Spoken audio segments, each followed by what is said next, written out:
The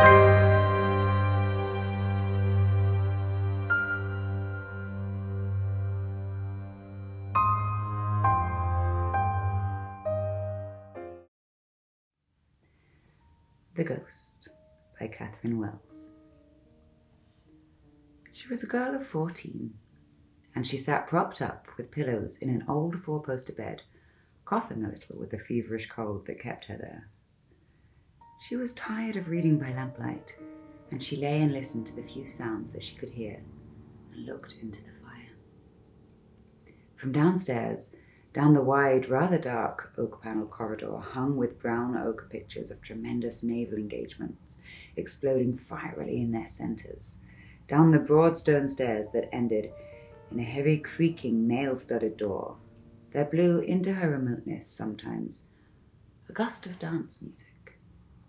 Cousins and cousins and cousins were down there, and Uncle Timothy as host, leading the fun. Several of them had danced into her room during the day and said that her illness was a perfect shame, told her that the skating in the park was too heavenly, and danced out again. Uncle Timothy had been as kind could be, but downstairs, all the full cup of happiness the lonely child had looked forward to so eagerly for a month was running away like liquid gold. She watched the flames of the big wood fire in the open grate flicker and fall. She had sometimes to clench her hands to prevent herself from crying.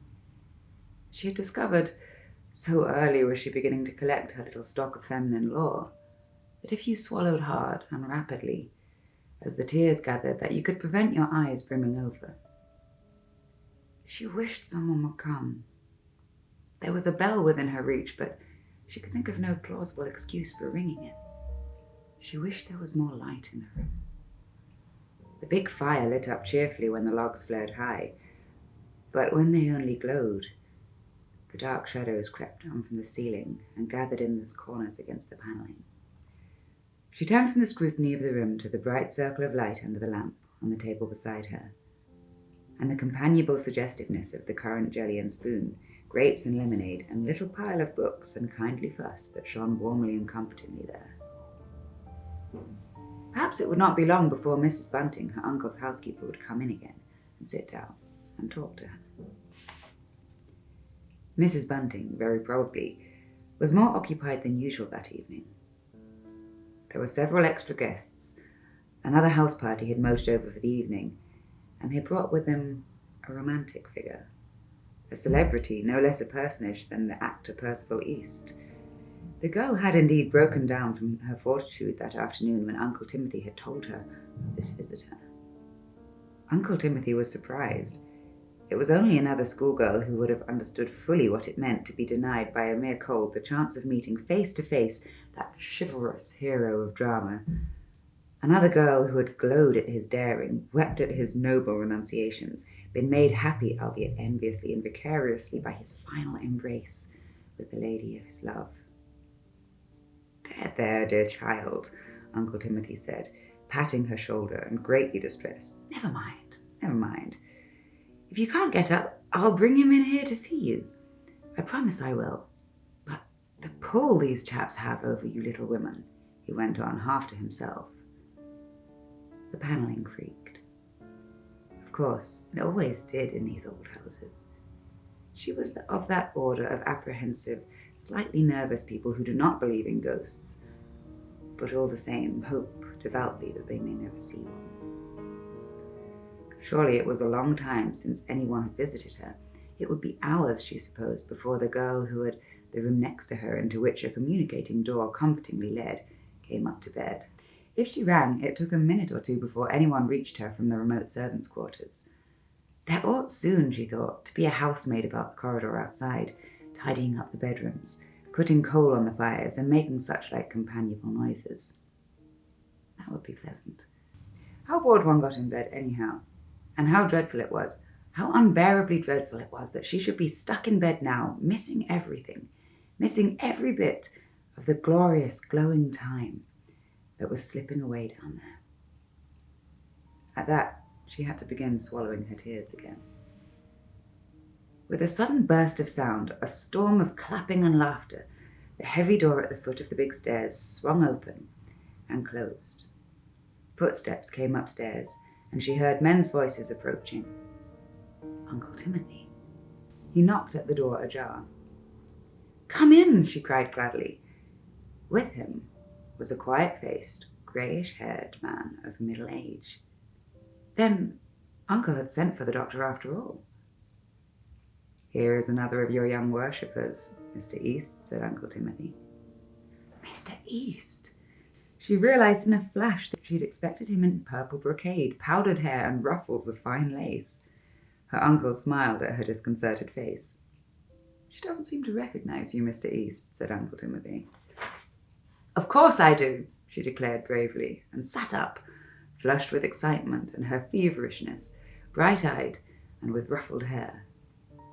Indeed, she began to see the stage hero she remembered and the kindly-faced man before her flow together like a composite portrait. There was the little nod of the head. There was the chin, yes, and the eyes, now she came to look at them. "Why were they all clapping you?" she asked. "Because I had just promised to frighten them out of their wits," replied Mr. East. "Oh, how?" "Mr. East," said Uncle Timothy, "is going to dress up as our long-lost ghost and give us a really shuddering time downstairs." "Are you?" cried the girl, with all the fierce desire that only a girl can utter in her voice.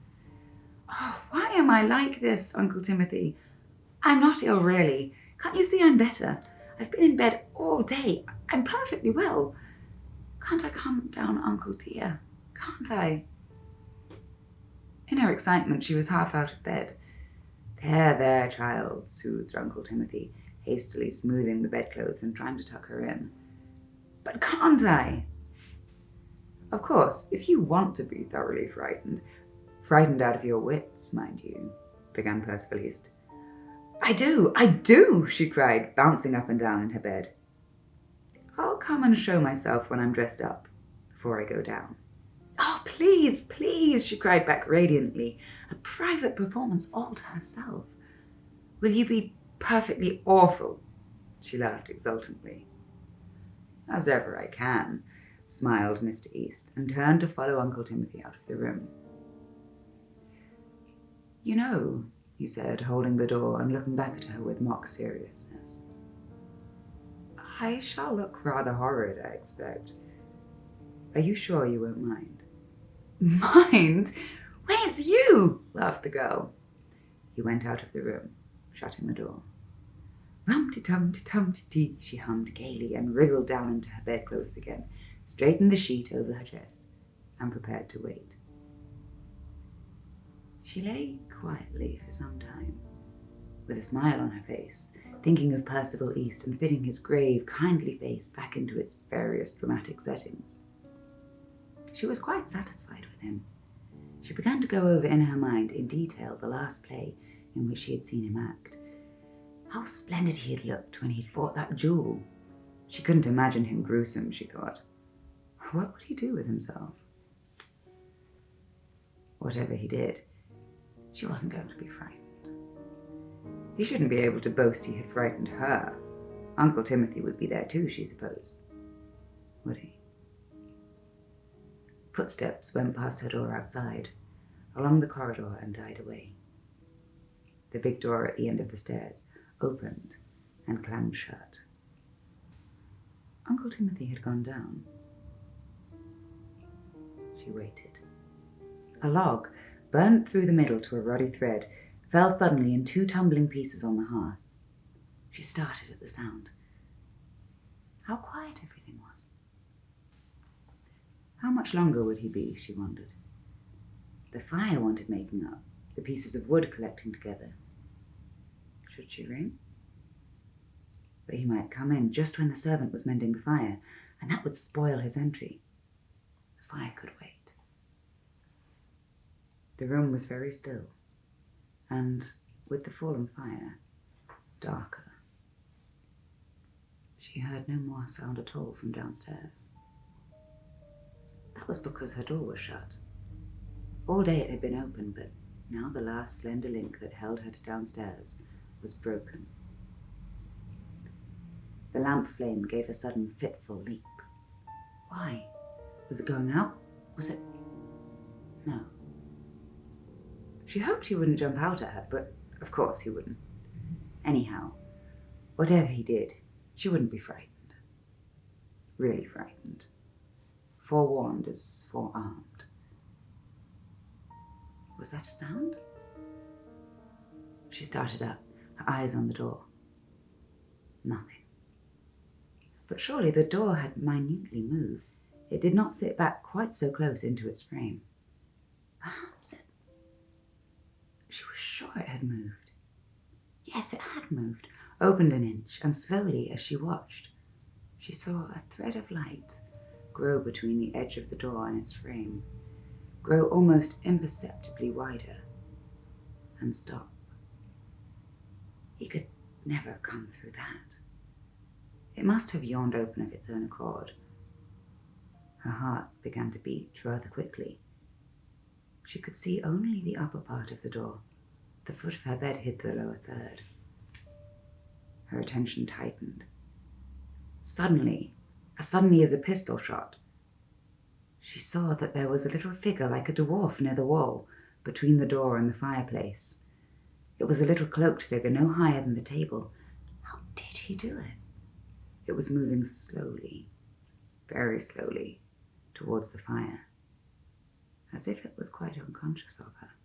It was wrapped about in a cloak that trailed, with a slouched hat on its head, bent down to its shoulders. She gripped the clothes with her hands. It was so queer, so unexpected. She gave a little gasping laugh to break the tension of the silence, to show she appreciated him. The dwarf stopped dead at the sound and turned its face round to her. Oh, but she was frightened. It was a dead white face, a long, pointed face, hunched between its shoulders. There was no colour in the eyes that stared at her. How did he do it? How did he do it? It was too good. She laughed again nervously, and with a clutch of terror that she could not control, she saw the creature move out of the shadow and come towards her. She braced herself with all her might. She mustn't be frightened by a bit of acting. He was coming nearer. It was horrible, horrible, right up to her bed. She flung her head beneath her bedclothes. Whether she screamed or not, she never knew. Someone was rapping at her door, speaking cheerily. She took her head out of the clothes with a revulsion of shame at her fright. The horrible little creature was gone. Mr. East was speaking at her door. What was it he was saying? What?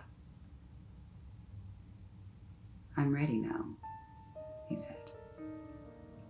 "Shall I come in and begin?"